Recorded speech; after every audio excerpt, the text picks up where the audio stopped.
Hello student, YouTube के हमारे इस चैनल में आप सभी लोगों का स्वागत है।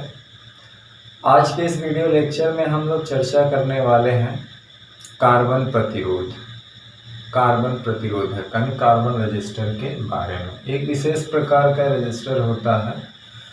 हालांकि घरेलू और प्रयोगशाला में प्रयोग होने वाले जो रजिस्टर होते हैं वो मुख्यतः दो तरह का होते हैं। एक तार आबद्ध होता है और दूसरा जो होता है वो कार्बन रजिस्टर होते हैं, कार्बन प्रतिरोधक होते हैं। हालांकि प्रयोगशाला में या व्यापारिक रूप से जो प्रयोग होते हैं ज़्यादातर तो हमारा जो तार आबद्ध होता है, और कहीं कहीं पे जो होता है जब हम उससे ऊपर जाते हैं, हालांकि जो तार आबद्ध प्रतिरोधक होते हैं उनकी जो सीमा होती है वो कुछ 100 ओम तक होती है, यानी कि बहुत ज़्यादा हाई रेजिस्टेंस यानी बहुत बड़े प्रतिरोधक हम उनसे प्राप्त नहीं कर सकते हैं। तो जहाँ हमें बहुत बड़े प्रतिरोधक की आवश्यकता होती है वहाँ हम कार्बन रजिस्टर का प्रयोग करते हैं, क्योंकि कार्बन रजिस्टर का अर्धचालक है जिससे बहुत बड़े से बड़े प्रतिरोधक प्राप्त कर सकते हैं। और बहुत हाई रेजिस्टेंस इनका होता है, और जो कार्बन प्रतिरोधक होते हैं बहुत छोटे साइज के होते हैं, वेरी स्मॉल साइज होते हैं। तो जहाँ पर ये तार आबद्ध प्रतिरोधक यूजलेस हो जाता है वहाँ पे हम कार्बन रजिस्टर यूज करते हैं। क्यों? कार्बन रजिस्टर के प्रतिरोध बहुत हाई होते हैं और एक कम्पैक्ट होता है, वेरी स्मॉल साइज का होता है। तो इस दो वजह से जो है हम लोग उसका प्रयोग करते हैं। हालांकि कुछ जगह ज़्यादातर हम लोग वो भी यूज करते हैं कार्बन के अलावा जो तार आबद्ध होते हैं, जैसे कुछ मिश्र धातुएँ होती हैं, जैसे कि नाइक्रोम होता है, मैग्नीन होता, कांस्टेंटन होता है। इनका हम लोग प्रयोगशाला में प्रतिरोधक के रूप में प्रयोग करते हैं। इसलिए करते हैं कि इनकी एक प्रॉपर्टी होती है कि इनका प्रतिरोध जो है वो ताप के साथ परिवर्तित नहीं होता है। जैसे हम किसी प्रयोगशाला में उसको लेकर एक्सपेरिमेंट करते हैं प्रतिरोध को लेकर के, तो हमें प्रतिरोध को वहाँ पे कांस्टेंट रखना होता है। अगर तो ताप के साथ, जैसे कि किसी चालक में अगर हम प्रतिरोधक में करंट जाती है तो ऊष्मा उत्पन्न होती है, जिसको हीटिंग इफेक्ट ऑफ करंट कहते हैं। तो ताप के कारण प्रतिरोध बदल सकता है। तो हमारा जो एक्सपेरिमेंट होता है वो एक्सपेरिमेंट जो है रिजल्ट गलत दे सकता है, क्योंकि वहाँ ताप बढ़ने से प्रतिरोध बदल जाएगा, जबकि वहाँ हमें प्रतिरोध को कांस्टेंट रखना है। इसे ओम का नियम ही ले लीजिए। एक्सपेरिमेंट में अगर उसको वेरीफाई करना है तो प्रतिरोध को कांस्टेंट रखना है, BI के बीच ग्राफ खींचना है। तो करंट जब भी किसी चालक में जाती है तो हीट उत्पन्न होती है, ताप बढ़ता है, प्रतिरोध बदल सकता है। इसलिए मिश्र धातुओं का प्रयोग किया जाता है, क्योंकि मिश्र धातुओं का जो प्रॉपर्टी गुण होता है कि ताप के साथ उसका प्रतिरोध कांस्टेंट रहता है, वेरिएशन नहीं होता है। और भी व्यापक रूप में अगर घरेलू प्रयोग के लिए देखा जाए, जहाँ पे रेजिस्टेंस, हाई रेजिस्टेंस की आवश्यकता होती है, तो हम लोग कार्बन रजिस्टर का प्रयोग करते हैं।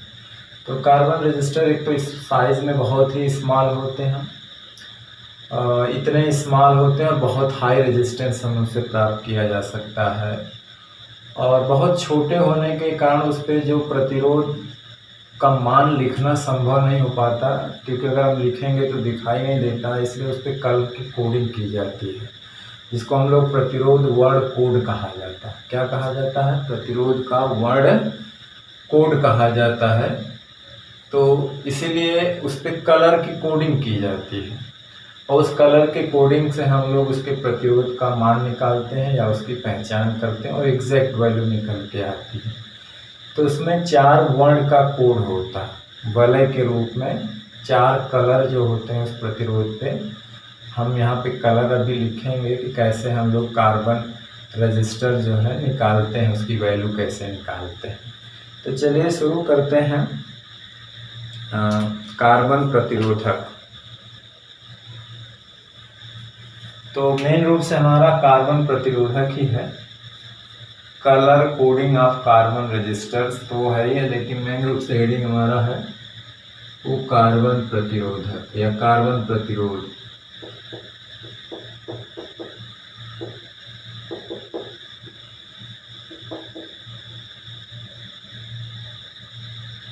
Colour coding of carbon register या कार्बन प्रतिरोधक इसको कहा जाता है। ठीक, तो कार्बन रजिस्टर का प्रयोग कहाँ कब किया जाता है कि जब हमारा जैसे एलॉय से बने हुए जो प्रतिरोधक होते हैं, क्योंकि उनकी जो सीमा होती है कुछ 100 ओम तक होती है, उसकी जो सीमा होती है वो कुछ 100 ओम तक होती है। उच्चतर परिसर के प्रतिरोधक जो होते हैं वो कार्बन के बनाए जाते हैं। तो ये सस्ते होते हैं, पहली बात बहुत सस्ते होते हैं, इनका रेजिस्टेंस बहुत हाई होता है और ये स्मॉलर साइज़ के होते हैं, कॉम्पैक्ट साइज़ के होते हैं।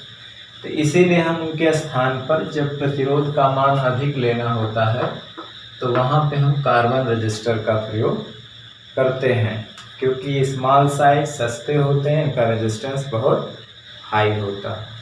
ठीक, तो लिखेंगे हम कि घरेलू या प्रयोगशालाओं में प्रयोग हेतु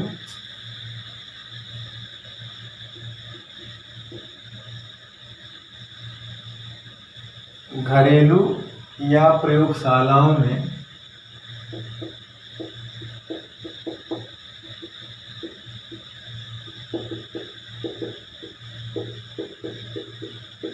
घरेलू या प्रयोगशालाओं में प्रयोग होती हेतु व्यापारिक दृष्टि से बनाए जाने वाले व्यापारिक दृष्टि से बनाए जाने वाले प्रतिरोधक जो होते हैं मुख्यतः दो प्रकार के होते हैं। तार आबद्ध प्रतिरोधक तथा कार्बन प्रतिरोधक, मतलब एक तार के जो मिश्र धातु के बनाए जाते हैं, तार आबद्ध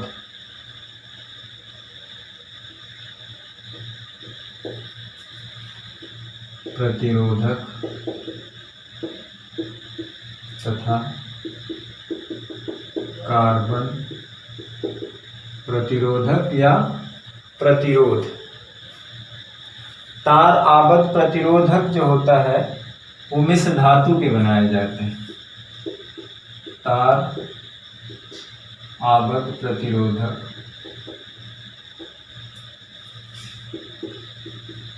मिश्र धातुओं जैसे नाइक्रोम, मैग्नीज, कांस्टेंटन आदि के बनाए जाते हैं,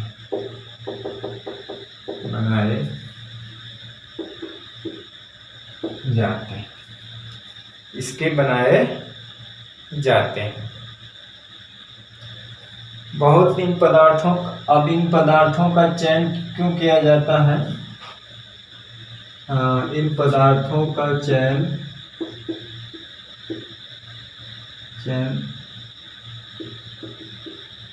इसलिए किया जाता है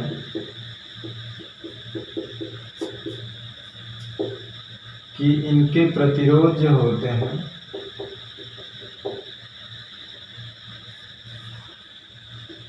ताप के साथ परिवर्तित नहीं होते,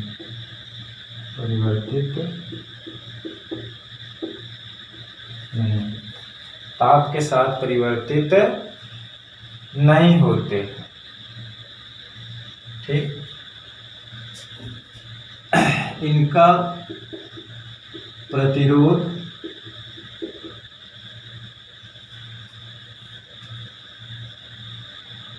कुछ 100 ओम तक होता है, इनका प्रतिरोध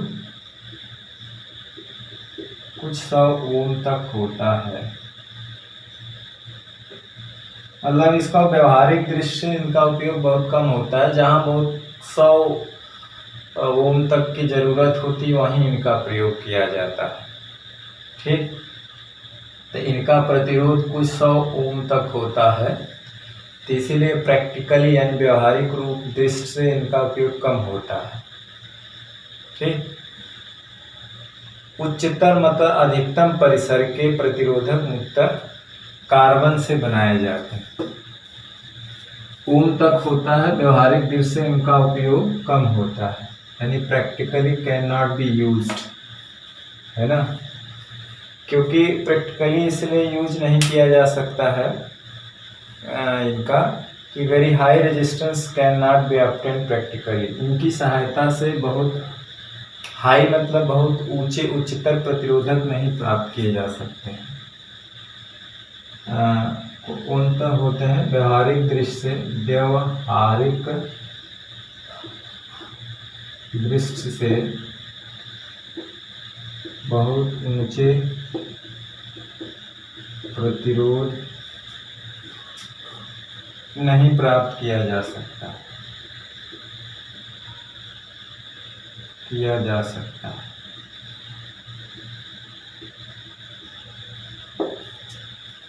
तो उच्चतर परिसर के प्रतिरोधक, इसलिए उच्चतर परिसर के प्रतिरोधक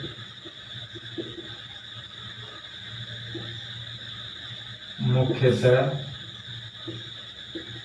कार्बन के बनाए जाते हैं। इसके बनाए जाते हैं, कार्बन से बनाए जाते हैं, कार्बन के बनाए जाते हैं, क्योंकि इनका प्रतिरोध उच्च होता है, ये सस्ते होते हैं,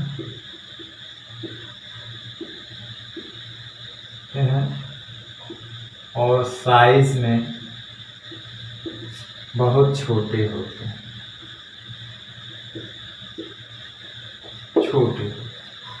और साइज में क्या होते हैं, बहुत छोटे होते हैं।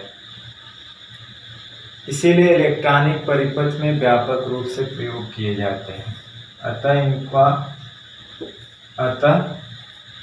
इलेक्ट्रॉनिक परिपथों में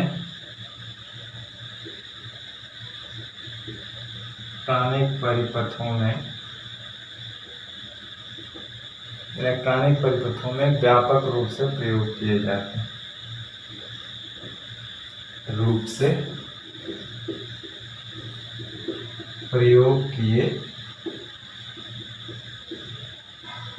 हैं,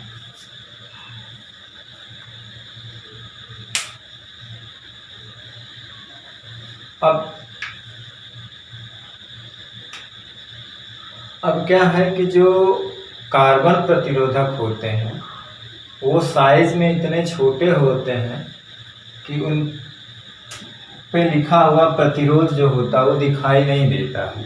कार्बन प्रतिरोधक इतने छोटे होते हैं तो उस पर कुछ लिखा हुआ चीज़ साफ नज़र नहीं आता है, इसलिए प्रतिरोध की पहचान के लिए किसकी माप कितनी होगी उस पर कलर कोडिंग की जाती है।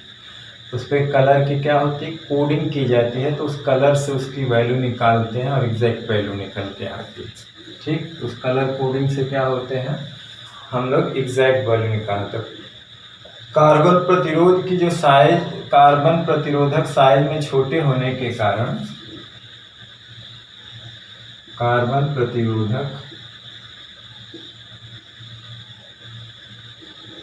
साइज में छोटे होने के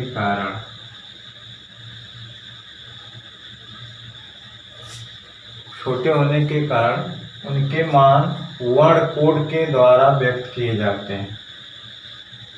इनके मान जो है वर्ण कोड के द्वारा पता किए जाते हैं,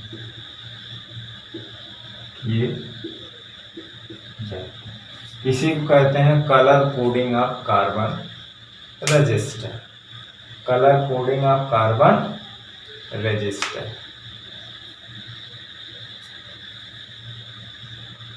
ठीक, तो घरेलू या मतलब कमर्शियली, घरेलू या प्रयोगशालाओं में प्रयोग हेतु व्यापारिक दृष्टि से बनाए जाने वाले प्रतिरोधक मुख्यतः दो प्रकार के होते हैं। एक तार द्वारा तार आबद्ध होता है प्रतिरोधक, दूसरा कार्बन प्रतिरोधक। तार आबद्ध प्रतिरोधक में से धातुओं के बनाए जाते हैं, नाइट्रोम, मैग्नीशियम, कांस्टेंटाइन आदि के बनाए जाते हैं। इन पदार्थों का चयन इसलिए किया जाता है कि इनके प्रतिरोध ताप के साथ परिवर्तित नहीं होते, ये इनकी प्रॉपर्टी होती है। इनका प्रतिरोध कुछ 100 ओम तक होता है। व्यवहारिक दृष्टि से बहुत ऊंचे प्रतिरोध नहीं प्राप्त किया जा सकता, इसीलिए उच्चतर परिसर के प्रतिरोधक कार्बन के बनाए जाते हैं, क्योंकि इनका प्रतिरोध उच्च होता है, सस्ते होते हैं और साइज में बहुत छोटे होते हैं। अतः इलेक्ट्रॉनिक परिपथों में व्यापक रूप से प्रयोग किए जाते हैं। कार्बन प्रतिरोधक साइज में छोटे होने के कारण इनके मान वर्ण कोड के द्वारा पता किए जाते हैं। किसके द्वारा? वर्ण कोड के द्वारा पता किए जाते हैं। ठीक, तो हम अब देखते हैं कि इनका प्रतिरोधक पता कैसे किए जाते हैं। तो वर्ण कोड द्वारा कार्बन प्रतिरोध पता करना, तो इसका स्क्रीनशॉट ले लीजिए।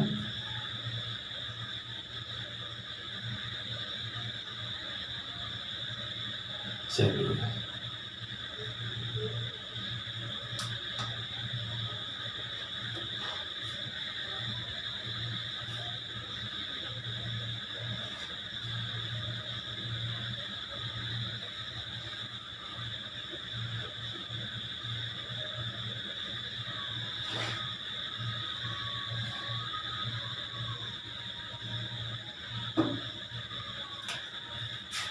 अब हम लिखेंगे कि वर्ण कोड के द्वारा कार्बन प्रतिरोधक के मान ज्ञात करना। कार्बन प्रतिरोध के मान ज्ञात करना।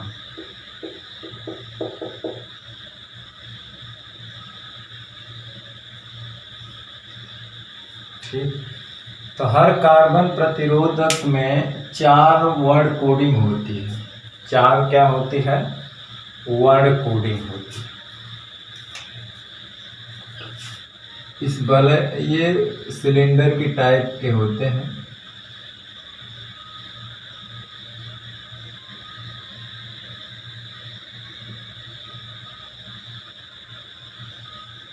इसमें जो है 4 रिंग टाइप की वर्ण कोड होते हैं।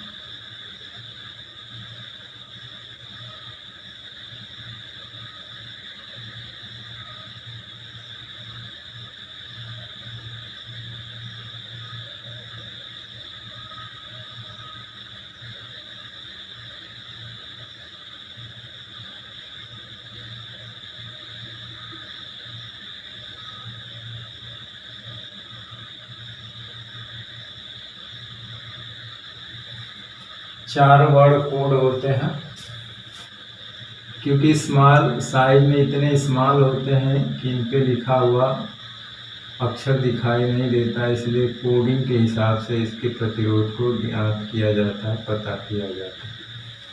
ठीक, और वो चारों कलर एक विशेष अंक को सूचित करते हैं। ये चारों कलर जो होता है कुछ सूचना देते हैं, विशेष कोड देते हैं कि कौन सा कलर क्या सूचना देता है। तो जो इसको नंबरिंग होती है, पहला, दूसरा, तीसरा, चौथा। इसमें जो पहला और दूसरा वर्ण कोड होता है,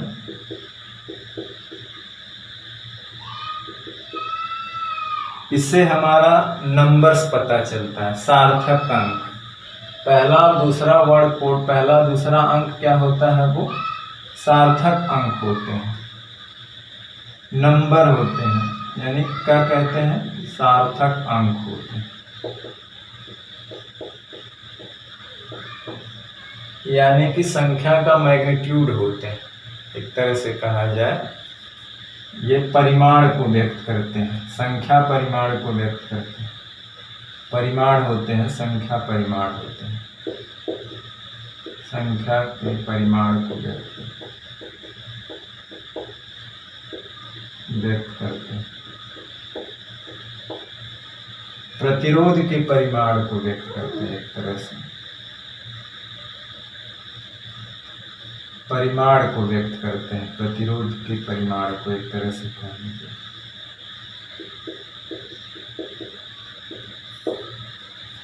सार्थक अंक होते हैं, पहला सार्थक अंक होता है, दूसरा, दोनों सार्थक, पहला सार्थक अंक, दूसरा।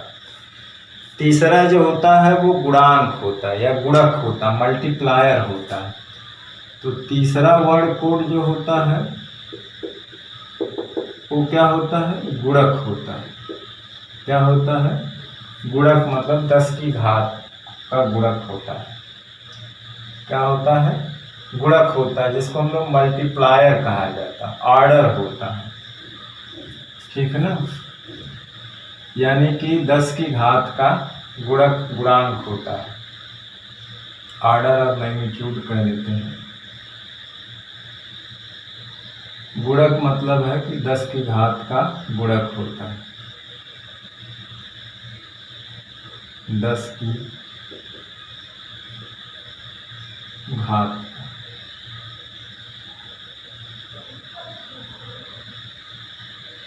मतलब इस तरह का गुणक ही लिख लीजिए, मतलब 10 के पावर 0, 10 के पावर 1, 10 के पावर 2, 10 के पावर 3, ये वो जो है उनका गुणक होता है, उसमें गुणा किया जाएगा। और गुणक कह लीजिए, मल्टीप्लायर कह लीजिए। और चौथा बैंड जो होता है, वर्ण कोड जो होता है, वो बताता है विश्वसनीयता, वेरिएशन बताता है, टॉलरेंस, सहनशीलता, एक तरह से सहनशीलता बताता है। यानी कि विश्वसनीयता, विश्वसनीयता, विश्वसनीयता, विश्वसनीयता, विश्वसनीयता है ना, एक तरह सहनशीलता, वेरिएशन बताता है, परिवर्तन बताता है।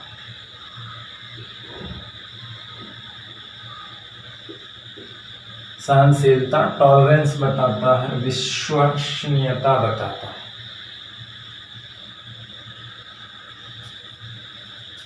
तीसरा वर्ड कोड गुणक होता है 10 का, है ना, यहाँ पे लिखेंगे 10 का। और पहला दूसरा वर्ड कोड सार्थक अंक होते हैं, प्रतिरोध के परिमाण को व्यक्त करते हैं, सार्थक अंक होता है। तो यहाँ हम 4 ठो सारणी बनाएंगे और वहाँ पे लिखेंगे, इसको याद करना है। जैसे यहाँ पे वर्ण होते हैं, वर्ण मतलब रंग है,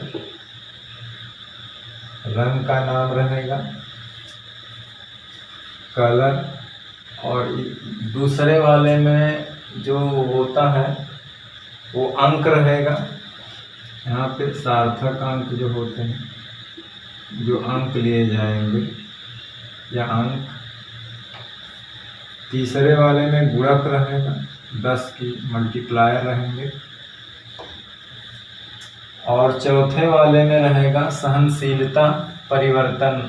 सहनशीलता परिवर्तन परसेंटेज में बताई जाती है कि दिया गया प्रतिरोध या तो उतना कम होगा मान का, या तो उससे जो गिवन वैल्यू होगी रेजिस्टेंस की, मतलब परसेंटेज में दी गई वैल्यू का परिवर्तन है। टॉलरेंस मतलब सहनशीलता। चौथा बैंड बताएगा, है ना, 1 2 3 4। तो कलर हो गया, मल्टीप्लायर हो गए 1-2 नंबर, जो सार्थक अंक होते हैं वो पहला दूसरा अंक होंगे, एक गुणक जो है तीसरा होगा, और चौथा जो होगा वो सहनशीलता होगी। सहनशीलता मतलब है दी गई वैल्यू की, दिए गए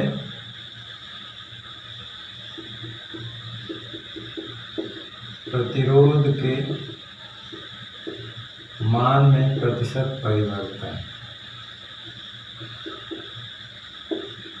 मतलब ये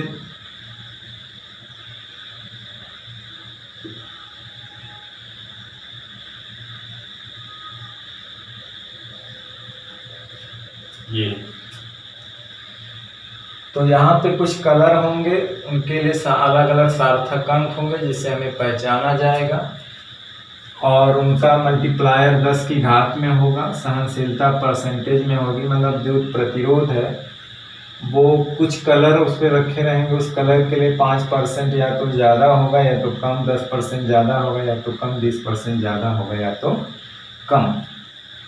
तो यहाँ पे पहला रंग रहेगा काला, जिसको हम लोग ब्लैक कहते हैं, है ना। काला रंग रहेगा ब्लैक, या हम लिख लेते हैं ब्लैक। ठीक, ब्लैक के बाद ब्राउन रहेगा,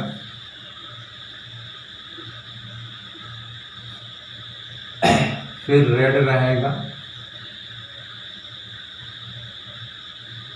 फिर ऑरेंज रहेगा। ठीक, इसका एक कोड है याद करने का, उसी हिसाब से आपको बता दिया जाएगा, आप याद कर सकते हैं। तो ब्लैक, ब्राउन, रेड, येलो रहेगा। वो ये है, जो कोड है वो ये है, एक साइट में कोड है, वीवी रॉय ऑफ ग्रेट ब्रिटेन। वीवी रॉय कोई नाम है, of Great Britain, has a very good wife. ये कोड है, मतलब साइट में कलर को याद करने का तरीका है कि वीवी रॉय, देखिए V V Roy, black, brown, red, orange, yellow. पहला ब्लैक से रहेगा, काला, है ना। ऑफ ग्रेट ब्रिटेन, तो यहाँ पे पहला ग्रेट, जी से ग्रीन रहेगा, ब्रिटेन से ब्लू रहेगा, है ना।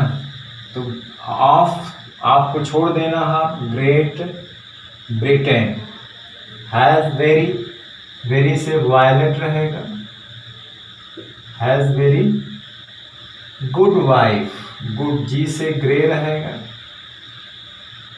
और वाइट मतलब वाइट।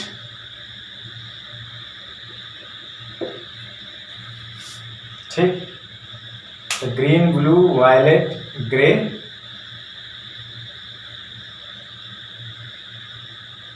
वायलेट और ग्रे, वाइट।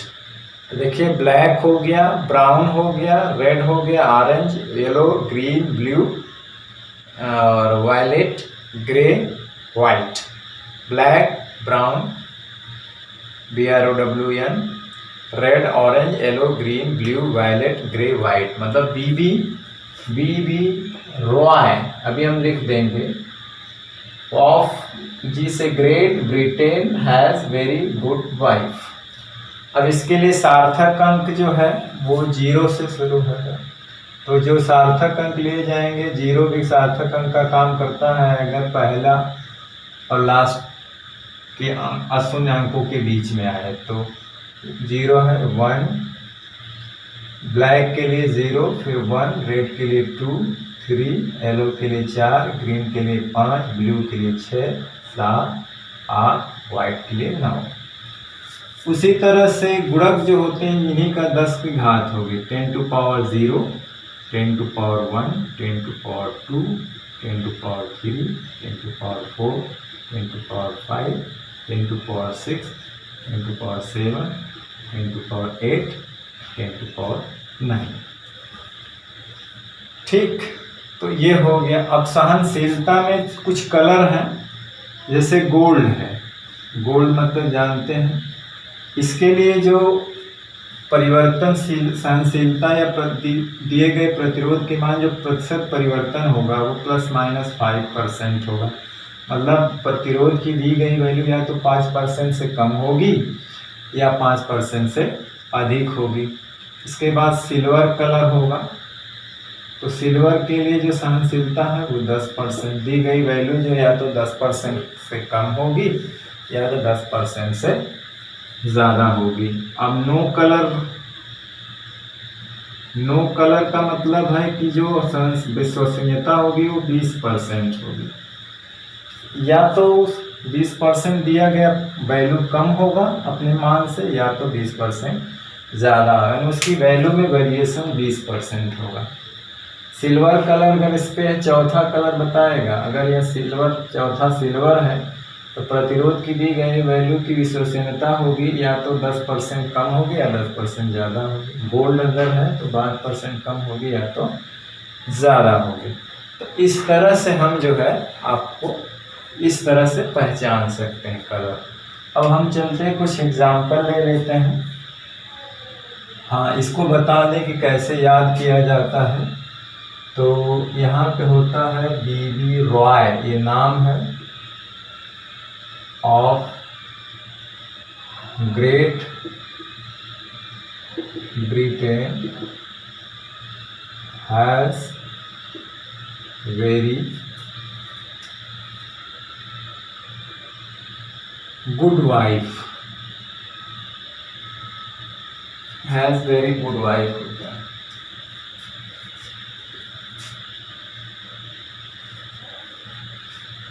यहाँ पे लिखिए B Roy of Great B Roy of Great Britain has very good wife.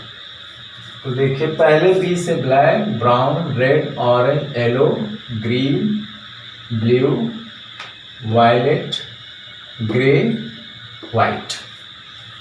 ठीक, अब चलते हैं हम लोग जो है मतलब कैसे याद रखने का तरीका है ना ये। अब चलते हैं कुछ एग्जाम्पल ले लेते हैं, उसके हिसाब से हम लोग जो है वैल्यू निकालते हैं। जैसे हम पहला है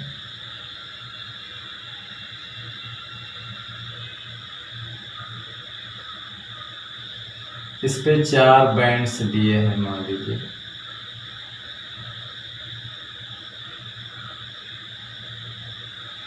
ठीक है।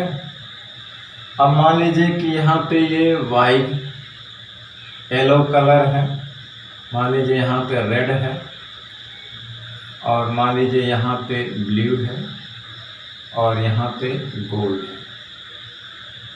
ये वाला कलर गोल्ड है। अब इससे देख करके इसकी वैल्यू आप आराम से पता कर सकते हैं। को देख करके इसकी वैल्यू को आप आराम से पता कर सकते हैं। तो देखिए अब तालिका में देखेंगे कि सार्थक अंक, पहले 2 अंक सार्थक अंक होते हैं, मैग्नीट्यूड होता है। तो y किस अंक से दिखाया गया है? y मतलब येलो 4, पहला सार्थक अंक। रेड देखिए, रेड के लिए 2। अब इसके बाद जो तीसरा कलर वो मल्टीप्लायर होता है 10 की पावर में, तो ब्लू क्या है? ब्लू। बी से ब्लू ही होता है, नहीं बी से तो बहुत हो जाएंगे ना, ब्लैक, ब्राउन, ब्लू। तो ब्लैक, ब्राउन, ब्लू, ब्राउन है, ये पूरा लिख देते हैं क्योंकि ये बी 3 है यहाँ पे। पहले बी के लिए ब्लैक, ब्राउन, फिर अगले बी के लिए ब्लू। यहाँ पे मैं लिख देता हूँ ब्राउन। कोई भी अक्षर यहाँ पे लिख सकते तो एग्जाम्पल। तो ब्राउन के लिए क्या है? 10 की घात 1 है, 10 टू पावर 1। अब आगे क्या लिखा हुआ है? गोल्ड, यानी कि गोल्ड के लिए प्लस माइनस इस मान में कितनी वेरिएशन होना चाहिए? 5%। कितना होना चाहिए? 5%। यानी कि जो वैल्यू हमारी निकल के आएगी 42 गुणे 10 टू पावर 1 ओम का 5% आप निकाल सकते हैं। ठीक, उसी तरह से दूसरा एग्जाम्पल आप दिया रहेगा तो आप बता सकते हैं।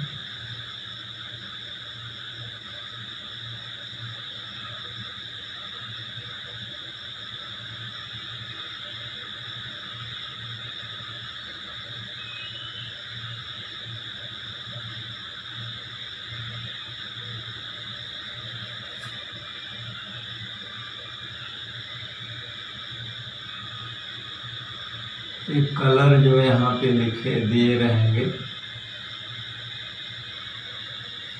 अब जैसे मान लो यहाँ पे वायलेट लिखा हुआ है, वी वायलेट रंग है, यहाँ पे मान लीजिए जी एक ही है ना, नहीं ग्रे है, तो यहाँ पे मान लीजिए ग्रीन लिखा है।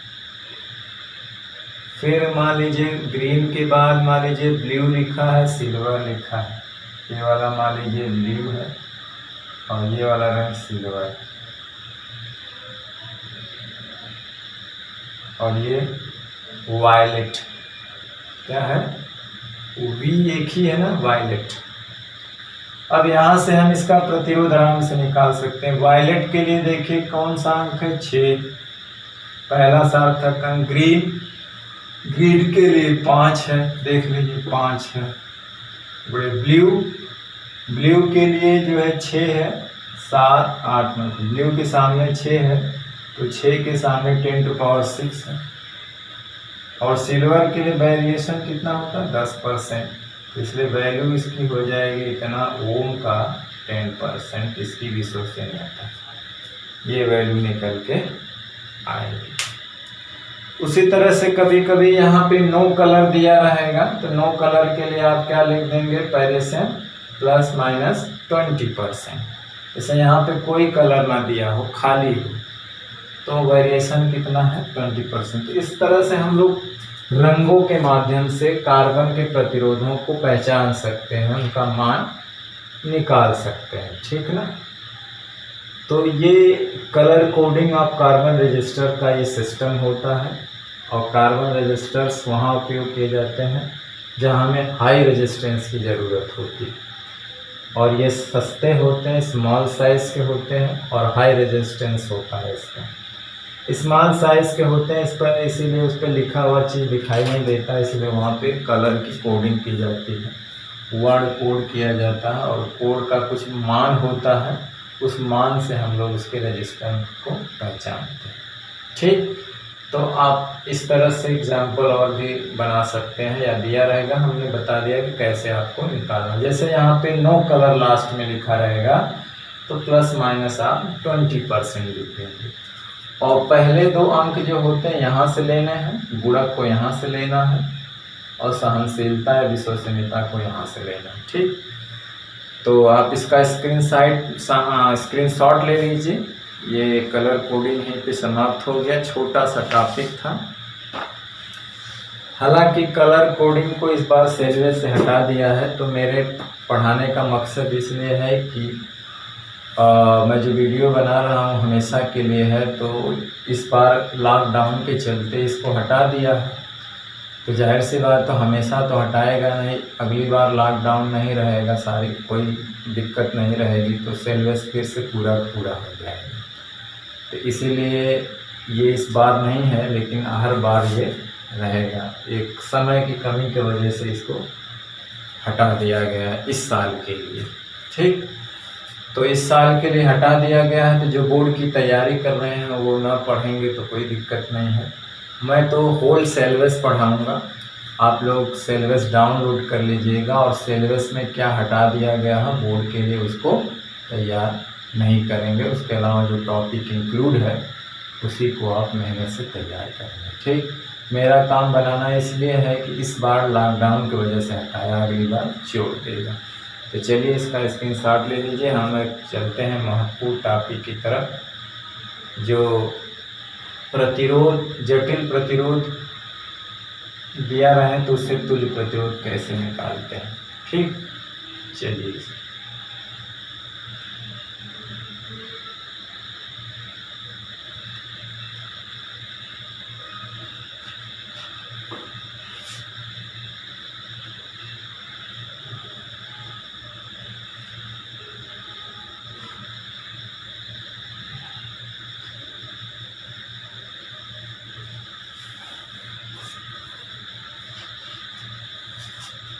अब हम लोग एक बहुत महत्वपूर्ण टॉपिक और कंपटीशन लेवल का सवाल करने जा रहे हैं। बोर्ड लेवल का तो नहीं है, लेकिन ऑब्जेक्टिव में पूछ सकता है। वह है जटिल परिपथों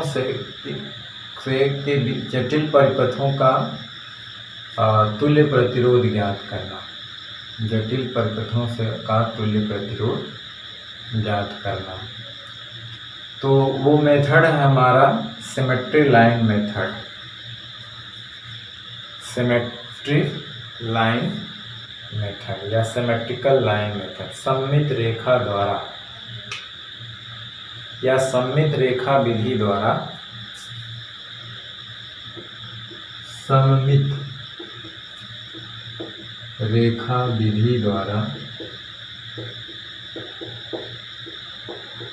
तुल्य प्रतिरोध ज्ञात करना।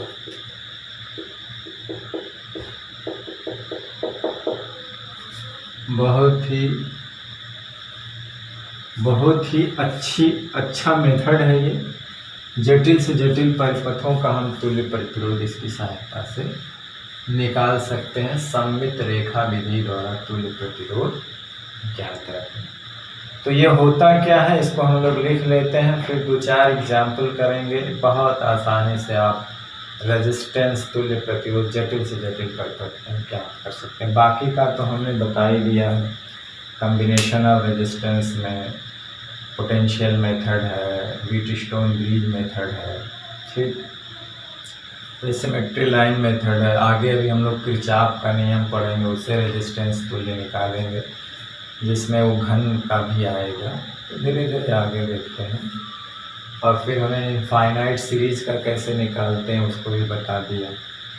तो सिमेट्री रेखा होती क्या, सममित रेखा होती क्या है, तो लिखेंगे कि परिपथ के ऊपर एक ऐसी रेखा खींची जा सकती है, परिपथ के ऊपर एक ऐसी रेखा खींची जा सकती है। मतलब एक ऐसी रेखा खींची जाए कि वो परिपथ को 2 हिस्सों में बांट दे, जो परिपथ को 2 समान हिस्सों में विभाजित करे, जो परिपथ को 2 समान हिस्सों में विभाजित करे, जो परिपथ को 2 समान हिस्सों में विभाजित करे। अगर कर देती है तो इस रेखा को सममित रेखा कहते हैं। तो इस रेखा को सममित रेखा कहते हैं, सममित सिमेट्री लाइन कहते हैं, रेखा कहते हैं। तो अगर परिपथ उस लाइन के सिमेट्रिकल है तो इस रेखा के ऊपर आने वाले जितने प्रतिरोध हैं उनको हटा देंगे। क्या करेंगे, हटा देंगे, उनको हटाया जा सकता है, क्योंकि जिन 2 बिंदुओं के बीच वो रेखा के प्रतिरोध जुड़े होते हैं वो इक्विपोटेंशियल होते हैं, मतलब समविभव पॉइंट होते हैं, उनके बीच करंट का फ्लो नहीं होता है उसे, इसलिए वो प्रतिरोध प्रभावहीन होते हैं, उनको हटाया जा सकता है। ठीक, सममित रेखा पर उपस्थित प्रतिरोधों को हटाया जा सकता है। सममित रेखा पर उपस्थित प्रतिरोधों को हटाया जा सकता है तथा संधियों को तोड़ा जा सकता है। अगर कोई संधि है, जंक्शन है उस लाइन पे, तो उसे तोड़ देंगे। ठीक है, संधियों को तोड़ा जा सकता है। तो मान लीजिए एक एग्जाम्पल के तौर पे कोई इस तरह का परिपथ है और उस पर ऐसी रेखा खींची जाए, तो ये परिपथ को 2 समान हिस्सों में बांट देगा, जैसा इधर वैसा इधर, है कि नहीं। अगर मान लीजिए ये ऐसा भी हो तब भी वही करेंगे। परिपथ पे एक ऐसी रेखा खींचा जाए जो परिपथ को 2 समान हिस्सों में बांट दे, तो इसको सममित रेखा है। तो जब सममित रेखा खींची जाए अगर, तो क्या करेंगे, इस रेखा पे उपस्थित प्रतिरोध को हटा देंगे और जो संधि होगी उसको तोड़ देंगे, यानी कि इस तरह से तब बन जाएगा।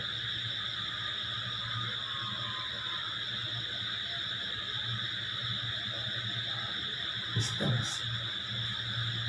लेकिन नोट पॉइंट एक चीज इसमें ये है कि सममित रेखा कभी दिए गए टर्मिनलों से नहीं गुजरनी चाहिए। नोट ये है कि सममित रेखा दिए गए टर्मिनल मतलब जिन बिंदुओं के बीच हमें तुल्य प्रतिरोध ज्ञात करना, जिन बिंदुओं के बीच हमें क्या है, तुल्य प्रतिरोध ज्ञात करना है। दिए गए टर्मिनल यानी बिंदु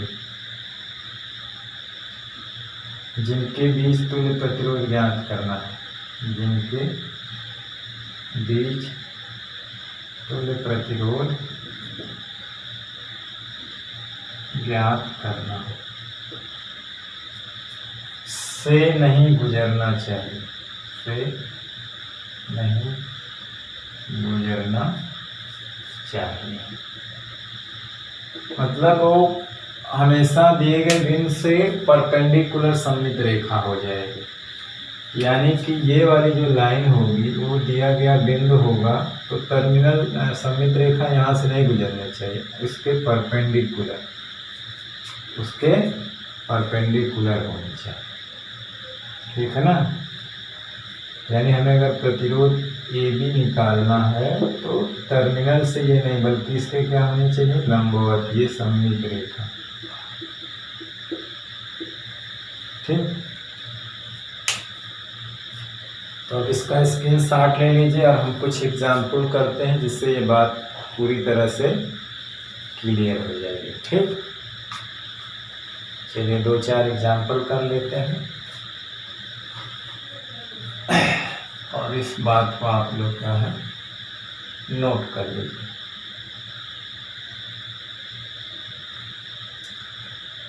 चलिए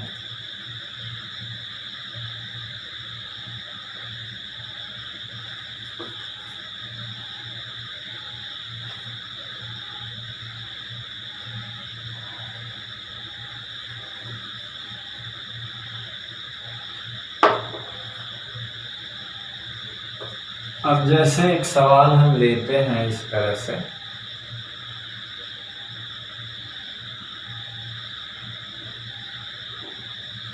बहुत ही अच्छा सवाल है।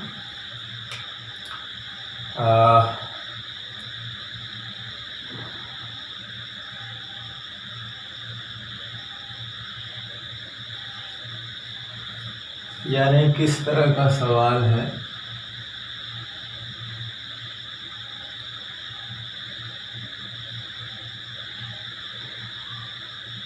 इस तरह का। ठीक।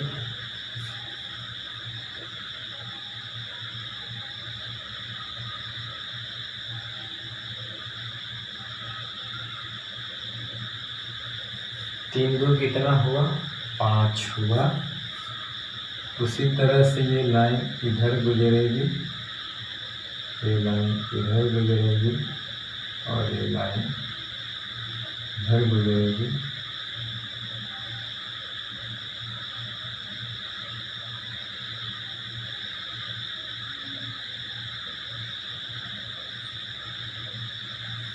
और बीच में भी 2-2 हैं यहाँ पर, एक यहाँ है,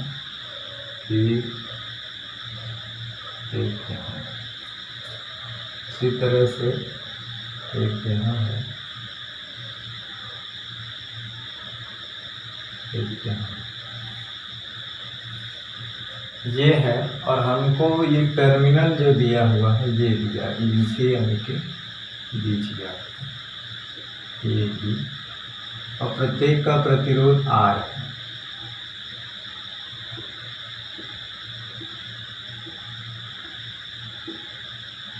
अब यहाँ पे सिमेट्री रूल लगा करके इसकी वैल्यू को बहुत ही आसानी से आप पता कर सकते हैं। ठीक। तो सिमेट्री रूल हम यहाँ लगाएंगे। अभी परिपथ पे एक ऐसी सिमेट्रिकल लाइन खींचेंगे, देखिए टर्मिनल बिंदु ये है,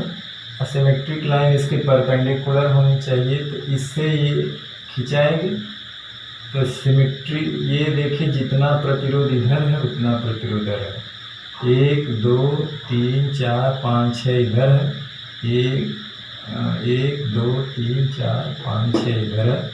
ये सिमेट्री लाइन, इस पर एक रेखा खींचेंगे तो जो दो समान हिस्सों में बांट सकती है।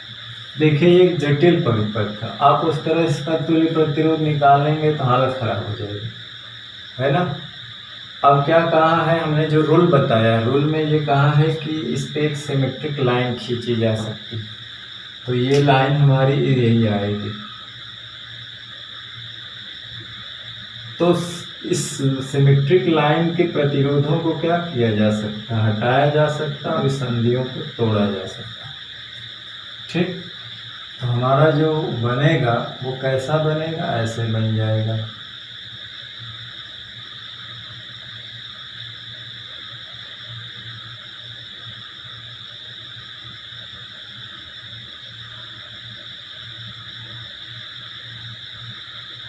यानी ये वाला प्रतिरोध अब हटा देंगे ना, क्योंकि सिमेट्रिक लाइन वाला प्रतिरोध हटा देना है, संधियों को क्या करना है, तोड़ देना है। हमने देखे संधि भी तोड़ देना।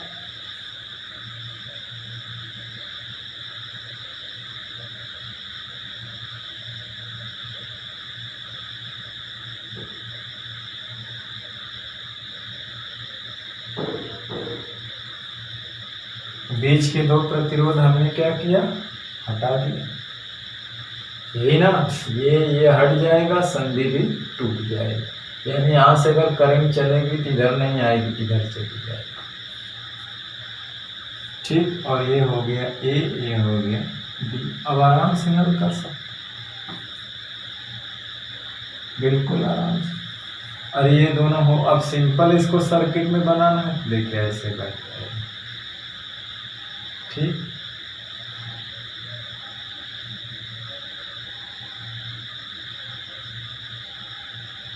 ये हो गया। अब बीच में ये इस तरह का बन जाएगा। उसी तरह से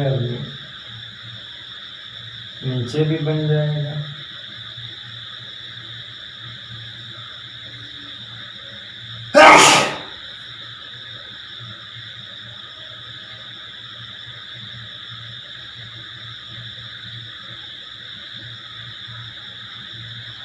अब हमको ये टर्मिनल लिया है,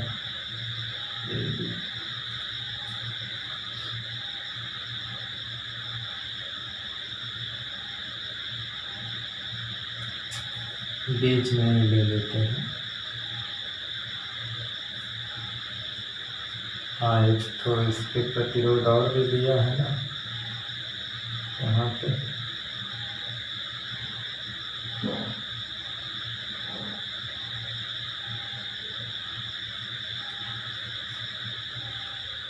देखिए, दो ये, फिर उसके नीचे दो, फिर साइड में ये दो है, फिर दो ये इसके साइड में ये।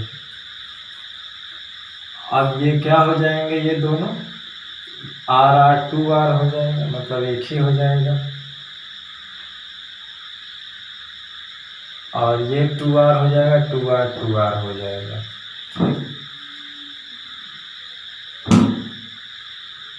तो आप इससे उसको निकाल सकते हैं आराम से। देखिए, संधियों को तोड़ा जा सकता है, दो ये, फिर ये हो गया, फिर दो ये इसके साथ किसमें है, या इसको ऐसे बना सकते हैं। चलिए इसको ऐसे बना देते हैं, वो सिंपल है। देखिए,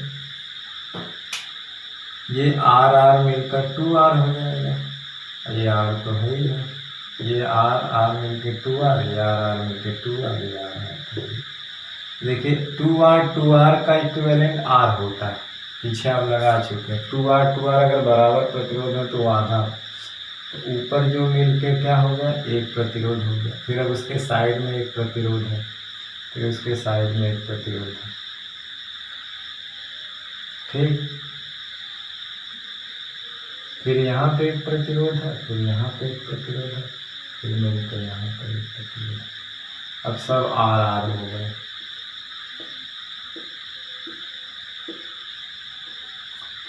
ये मिलके क्या हो जाएगा 2r इनका इक्विवेलेंट क्या हो जाएगा पैरेलल में r, तो हमने ये r ले लिया। 2r इसका इक्विवेलेंट सीरीज फिर पैरेलल r हो गया, तो ये ले लिया।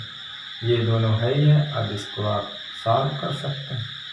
है तीनों सीरीज में क्या हो जाएगा 3r और ये हो गया 3r, तो r इक्विवेलेंट क्या हो जाएगा पैरेलल हो जाएंगे ना 3r तो हो जाएगा 3r गुणे 3r बटे 3r प्लस 3r क्या आएगा 9r स्क्वायर 6r, एक r कर जाएगा 3 दूनी 6 3 3 9 3/3r। हमने इसको सॉल्व करके यहाँ रखा है। 2r का इक्विवेलेंट क्या होगा r, 2r का इक्विवेलेंट क्या होगा r। आप करके देख लीजिए। 2r पैरेलल में है ना, तो 2r गुणे 2r प्लस 2r, तो क्या हो जाएगा 4r स्क्वायर 4r आगे ना होगा। तो चलिए इसका स्क्रीनशॉट ले लीजिए, देखिए इतने जटिल का कितने आसानी से हल हो गया। चलते हैं दूसरे सवाल की तरफ।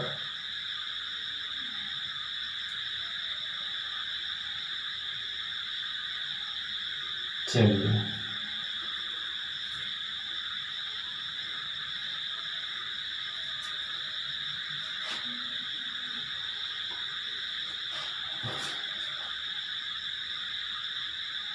और व्हीटस्टोन ब्रिज कंडीशन भी आई थी अभी पीछे। अब जो है इस तरह का सवाल है यानी कि ए है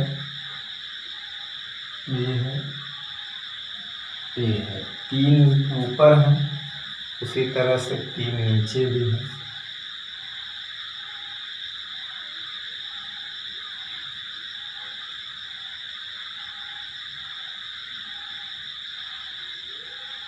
इस तरह से है। फिर यहाँ पे एक प्रतिरोध लगा हुआ है, फिर यहाँ पे प्रतिरोध लगा हुआ है। ठीक, अब दो प्रतिरोध, यहाँ बीच में भी एक प्रतिरोध है, यानी यहाँ पे एक आसानी से है, यहाँ पे एक ये है, इसी तरह से यहाँ पर एक है, यहाँ पर एक है, बीच में भी एक। ठीक, टर्मिनल पॉइंट ये इनके बीच निकालना RAB क्या होगा, प्रत्येक का मान RR।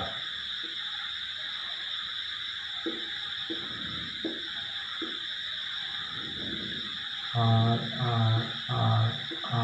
बीच में भी R।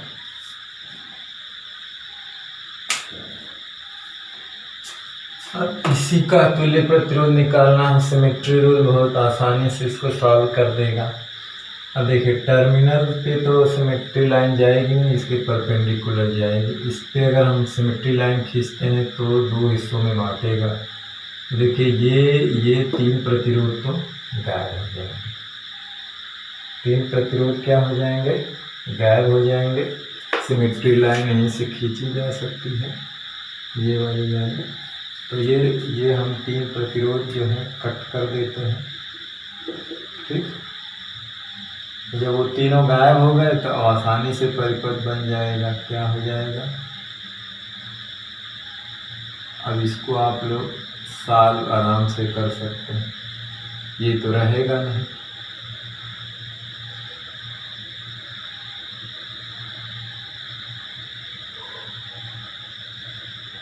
ठीक, ये B है और ये A है, बीच का भी गायब हो गया और यहाँ पर भी एक है।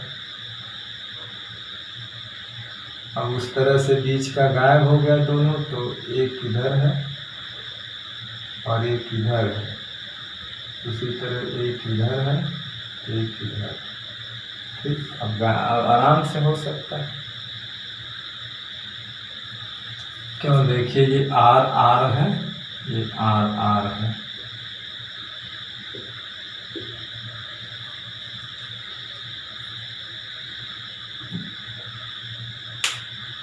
Two R R R two are.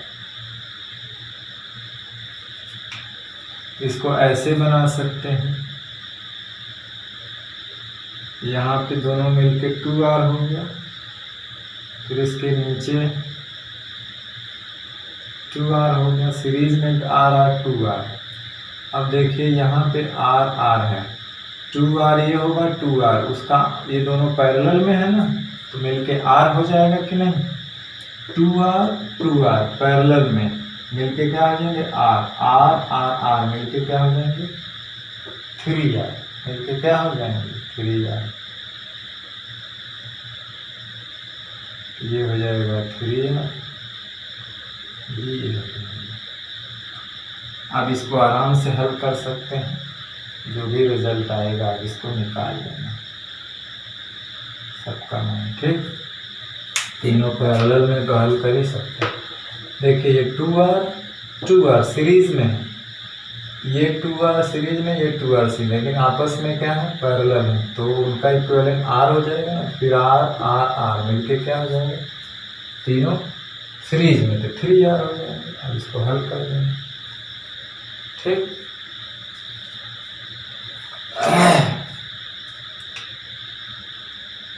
ठीक, तो आप इसको उतार लीजिए।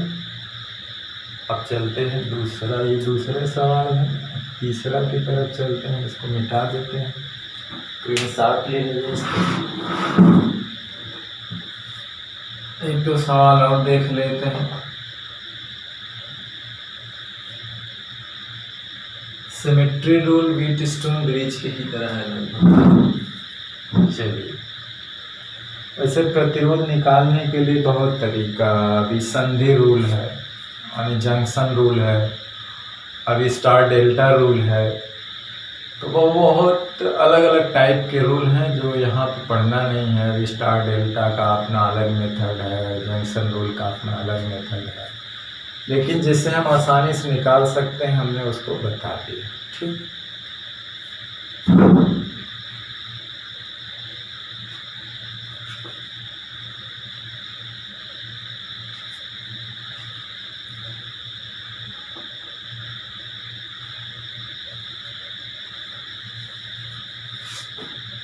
अब जैसे एक सवाल ऐसा है,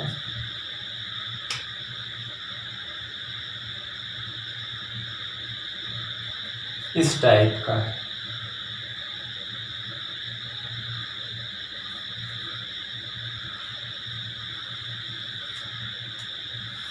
और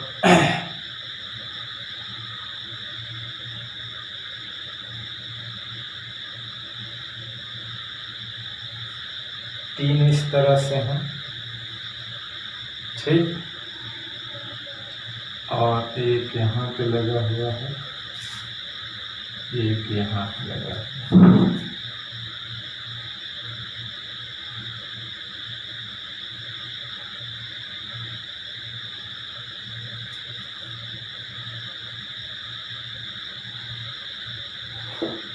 है। ऐसा है, ठीक।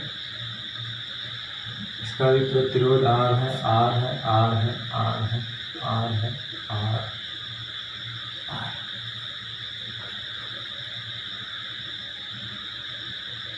और टर्मिनल पॉइंट मान लेते हैं ये है और ये है। इस तरह के प्रतिरोध को हमको सॉल्व करना है, तो इस लाइन के परपेंडिकुलर इस सिमेट्रिक लाइन रे खींची जा सकती है ऐसे।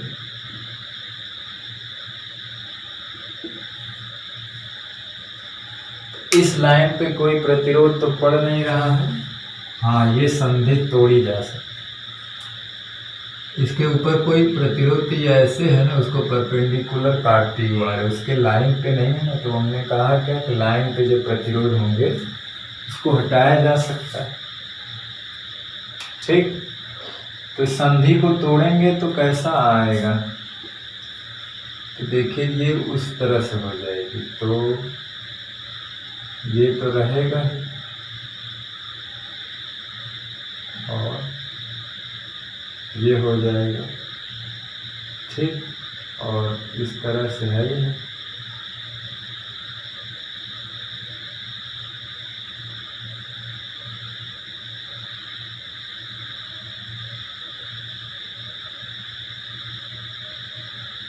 ये हो गया है, ये हो गया,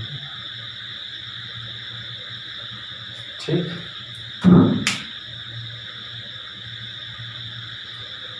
तो ये R हो जाएगा, ये R हो जाएगा और ये दोनों मिलकर 2R हो जाएंगे और ये देखिए संधि टूट गया, ठीक।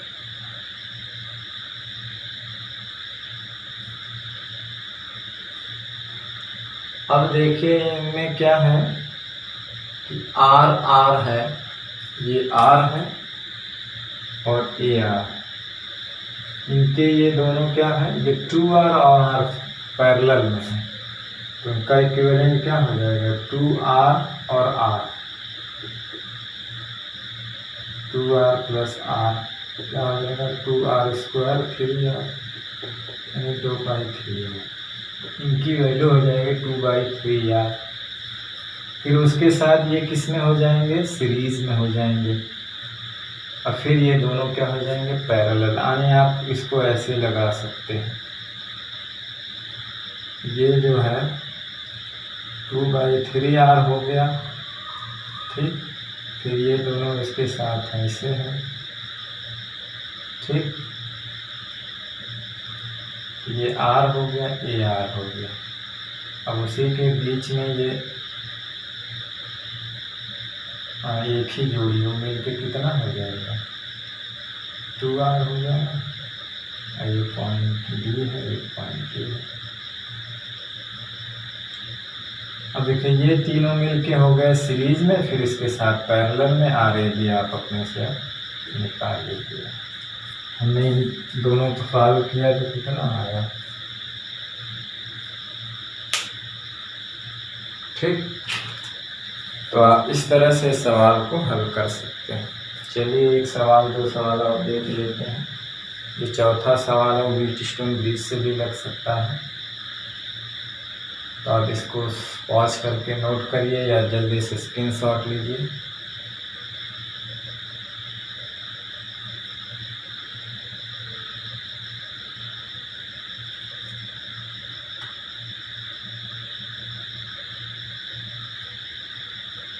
चलिए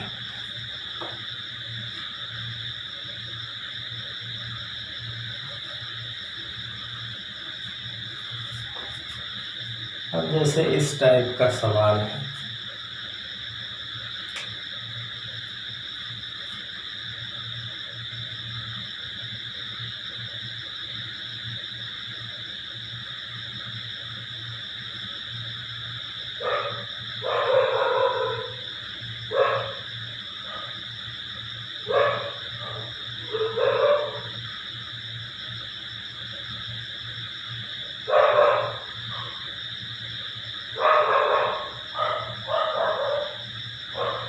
इस टाइप का टर्मिनल पॉइंट क्या है, AB,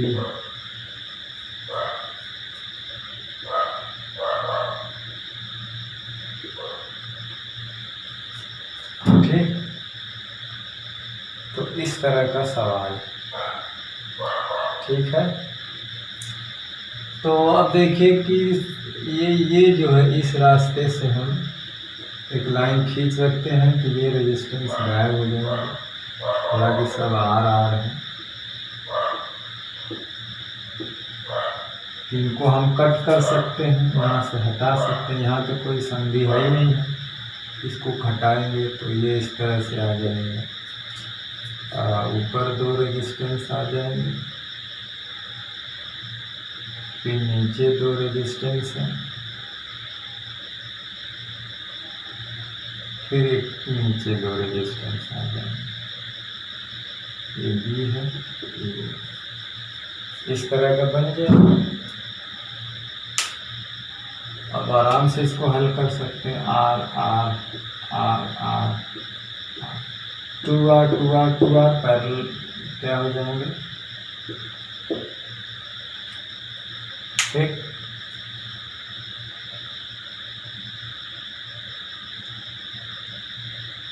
बहुत आसानी से हो जाएगी। ये पैरेलल, ये सममित रेखा खींची जा सकती है, सममित रेखा पर फिर जो रेजिस्टेंस है होते हटाया जा सकता है।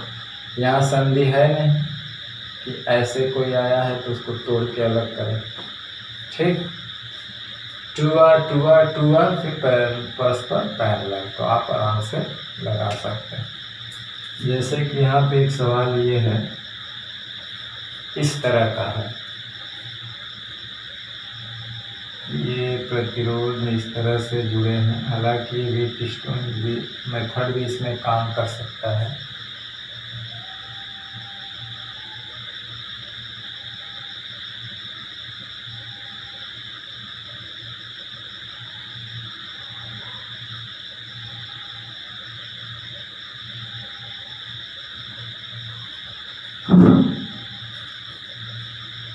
ये 10 ओम है, 20 ओम है, 30 ओम है, 5 ओम, 10 ओम, 15 ओम।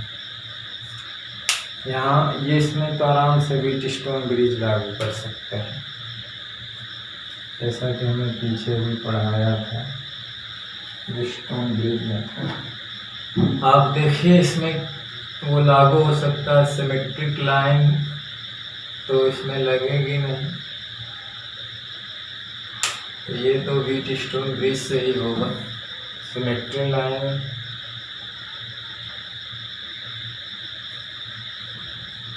ये बीच वाले जो है 10 ओम के,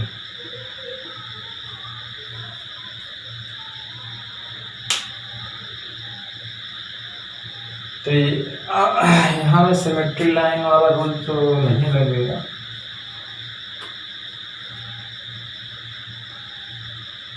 व्हीटस्टोन ब्रिज रूल लागू हो सकता है। अब केवल इन दोनों को देखिए तो इनका अनुपात इनके अनुपात के बराबर है। 5 दूना 10, 10 दूना 20, तो बीच वाला आप नेगलेक्ट करा सकते हैं। अब इन दोनों में आइए तो इनका अनुपात या इनका अनुपात बराबर है, इसको भी जाए। ऊपर वाले तीनों सीरीज में, नीचे वाले तीनों सीरीज में, तो फिर परस्पर पैरेलल में, तो 10 5 10 15 10 30 और 30 में 60 है। तो इस तरह से ये व्हीटस्टोन ब्रिज वाले सूत्र पे लगेगा, ठीक। यानी कि ये ऐसे हो जाएगा, 15 गुना 30 ओम ऐसा, तो इसका आधा हो जाएगा। 60 30 का आधा कितना हो जाएगा, 20, जो भी हो। 60 30 का जो इक्विवेलेंस आएगा 120 ओम आएगा, देख लेना।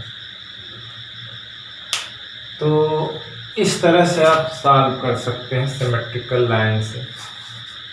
ये तो हालांकि व्हीटस्टोन ब्रिज कंडीशन पे था ये सब।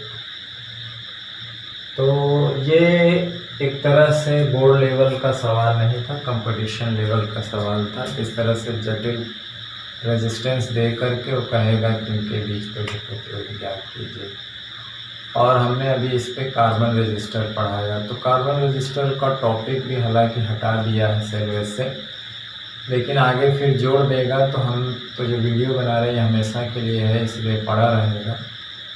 तो इस साल के सिलेबस में नहीं है, तो ये ज़्यादा इम्पोर्टेंट तो नहीं है इस साल के लिए, लेकिन आगे ये टॉपिक जोड़ देगा। लेकिन ये वाली टॉपिक जो हमने बाद में पढ़ाया है, most important for competition level exam के लिए। तो आज के वीडियो लेक्चर में बस इतना ही। अब कल से एक नया टॉपिक शुरू होगा जो सर्किट पे है, सरल परिपथ पे है, सिंपल सर्किट पे आधारित है, जिसको हम लोग सेल के बारे में पढ़ेंगे, इंटरनल रेजिस्टेंस के बारे में पढ़ेंगे, इलेक्ट्रोमोटिव फोर्स के बारे में पढ़ेंगे, सेलों के कम्बिनेशन के बारे में पढ़ेंगे, लीगो मापी मीटर ब्रीज के बारे में पढ़ेंगे, जिसमें मोस्ट इम्पॉर्टेंट जो है टॉपिक वो लीगो मापी वाला। फिर इससे रिलेटेड कुछ न्यूमेरिकल बनाएंगे। तो आज के वीडियो लेक्चर में बस इतना ही। अगले वीडियो लेक्चर में फिर आएंगे एक नए टॉपिक के साथ। तब तक पढ़ते रहिए, पढ़ाई करते रहिए और अपनी खूब मेहनत से, ईमानदारी से परीक्षा की तैयारी करते रहिए। All the very best. Thank you very much.